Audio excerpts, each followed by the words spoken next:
పెద్ద గంజాయి రెడ్డి, చిన్న గంజాయి రెడ్డి మా ఫోటోలు వేసి ఏదేదో ప్రచారాలు ఇవే ఒక రకంగా కాదు, అన్ని రకాలుగా మేము ఏదో కబ్జా చేశామని చేస్తున్నారు. అసలు కబ్జా అంటే ఏందో నేను చెప్తా. ఫస్ట్ కరుణాకర్ రెడ్డి గారి ఇల్లు, అదే పెద్ద గంజాయి రెడ్డి ఇల్లు ఎక్కడి నుంచి వచ్చింది? ఇప్పుడున్న ఇల్లు ఒక రామారావు అనే బ్రాహ్మణుడిదే ఆ ఇల్లు, ఆ భూమి. ఆ భూమిని మణిమంత నాయుడు, రాజారెడ్డి వీళ్ళందరూ కలిసి కబ్జా చేసి కట్టిన ఇల్లు అది. వెస్ట్ ఫేసింగ్ ఉండే ఇల్లు అది, గేటు. ఆ తర్వాత ఫ్రంట్ నార్త్ ఫేసింగ్లో ఇప్పుడు గేట్ ఉంది, ఆ ఇంటి గేట్ ఉంది. అది ఎవరిదో తెలుసా? వెంకటరత్నం అలియాస్ గణపతి, మన ముక్కు సత్యవంతుడి గారు అన్న, ఆయనది. ఓకే, ఆయనది ఎట్ట తీసుకున్నారు ఆ భూమిని? 3 సంవత్సరాల పాటు చిత్రహింసలు గురి చేసినారు అతన్ని పంపించేదానికి. అది ఖాళీ చేపిస్తే నార్త్ ఫేస్ గేటు పెట్టుకోవాలని చెప్పి చిత్రహింసలు పెట్టి పంపించినారు. ఒక సీఏ అయితే గన్ను పెట్టి అతనికి, అన్నం అంటే నిన్ను కాల్ చేస్తాను నా కొడక, నువ్వు మర్యాదగా ఇక్కడి నుంచి ఖాళీ చేస్తావా లేదా? వాళ్ళు కోర్టులో వేశారు, వాళ్ళు ఎన్నెన్నో బాధలు పడ్డారు పాపం వాళ్ళు.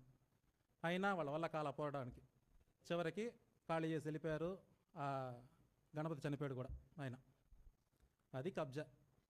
రామారావు దగ్గర చేసిన ఈయన ఇల్లు కట్టిండవే, అది కబ్జా. ఓకే, ఇవి కాదు కబ్జాలు. నీ బతికే ఫస్ట్ కబ్జాలతో స్టార్ట్ అయింది. 1990లో తిరుపతికి రాజారెడ్డిని, కడపని ఎవరు పరిచయం చేసింది? ఎవరు పరిచయం చేసింది? నువ్వు కదా.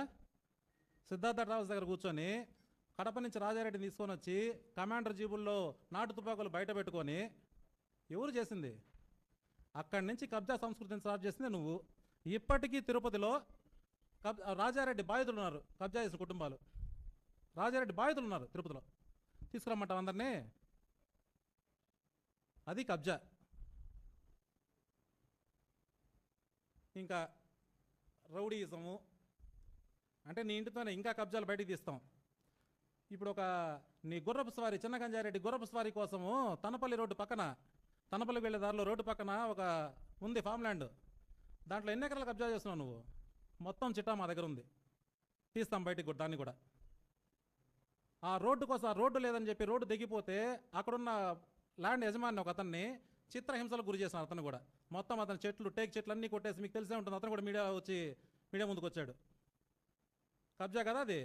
5 ఎకరాలు ప్రభుత్వ భూమిని కబ్జా చేస్తున్నారు. 5దో 9దో మొత్తం కరెక్ట్గా తీస్తాను బయటికి దాన్ని. అది కబ్జా. మొత్తం కబ్జా చేసింది నువ్వు. తిరుపతికి కబ్జా సంస్కృతిని పరిచయం చేసింది నువ్వా చెప్పేది మాకు కబ్జా అని చెప్పి? రౌడీలు రౌడీలు రౌడీలు రౌడీలు. ఎవరు రౌడీలు? రౌడీ రాజ్యం స్టార్ట్ చేసింది ఎవరు? వెంకటరమణ, మీకు గుర్తున్నారు కదా, మాజీ ఎమ్మెల్యే గారు.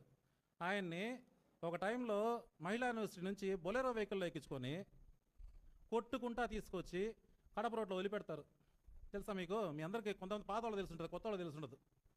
ఇక్కడ ఉండే పాత వాళ్ళు చాలామంది తెలుసు. ఎట్లాంటి జీవి ఆయన? దేనికి కొట్టారు ఆయన్ని?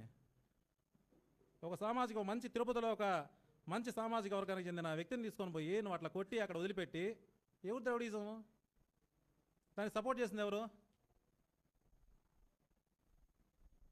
చెప్పండి. పెద్ద గంజారెడ్డి, చిన్న గంజారెడ్డి ఇద్దరిని చెప్పండి. అప్పుడు 2014లో పోలింగ్ డే రోజు, చాలామంది తెలుసు అది.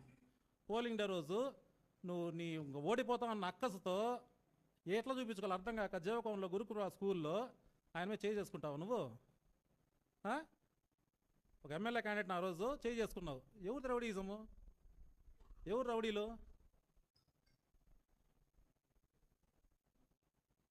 చెప్పండి, సమాధానం చెప్పండి బయటకు వచ్చి. ఎవరు రౌడీజము? ఎవరో పాపం సోషల్ మీడియాలో ఒక అబ్బాయి రాజంపేట పిల్లోడు ఎవరో ఏదో పెట్టారని చెప్పి ఎట్లా కొట్టారు ఆ పిల్లోడిని? ఆ ఫోటోలు మీ అందరి దగ్గర ఉన్నాయి. అతను కోలుకోవడానికి 2 నెలలు 3 నెలలు పట్టింది. ఎవరు చెప్పండి, మీరే చెప్పండి. వైసీపీ గుండాలి కదా ఆ రోజు. ఏంది ఒక ఆడ మనిషి, పెద్ద ఆవిడ, తిరుపతి మాజీ ఎమ్మెల్యే, ఏంది ఇది? ఓకే, ఇంకా ఏ ఎలక్షన్ సక్రమంగా చేసావు నువ్వు శుద్ధ పూస కదా. ఏ ఎలక్షన్ సరిగ్గా చేసావు? కార్పొరేషన్ ఎలక్షన్తో స్టార్ట్ చేస్తే ఏ ఎలక్షన్ సక్రమంగా చేసావు? తిరుపతి ప్రజల చేత ఒక ఓటు వేయించినావా? ఒక ఎమ్మెల్యే, లాస్ట్ ఎమ్మెల్యే ఎలక్షన్ తప్ప.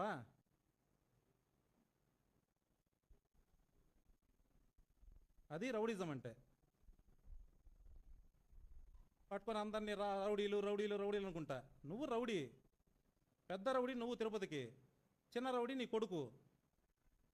ఎలక్షన్లో కార్పొరేషన్ ఎలక్షన్లో గెలిచేదానికి ఏం చేశాడు 4వ వార్డులో? ఒక్కని చేత నామినేషన్ వేయించినాడా? నువ్వు దమ్ముంటే మగోడైతే రా ప్రజాక్షేత్రంలో తేల్చుకోవచ్చు. అది కాకుండా ఒక 100 మందిని క్యూలో నిలబెట్టి వచ్చిన వాళ్ళందరినీ కొట్టి తరిమి ఒక సీఎని పెట్టుకొని అక్కడ నేను ప్రజల్లో నుంచి వచ్చేసాను అనుకొని దొడ్డిదారిన డిప్యూటీ మేయర్ అయిపోయి నాకు ఇంకేం లేదు, నేను 4 రోడ్లు వేసిన అదే వేసిన ఇదే వేసాను అని చెప్పి వచ్చి ఎమ్మెల్యేగా నిలబడితే ఏం చేస్తున్నారు జనం? మెట్టుతో కొట్టారు 62,000తో. దెబ్బకి దిమ్మ తిరిగి మైండ్ బ్లాక్ అయిపోయింది.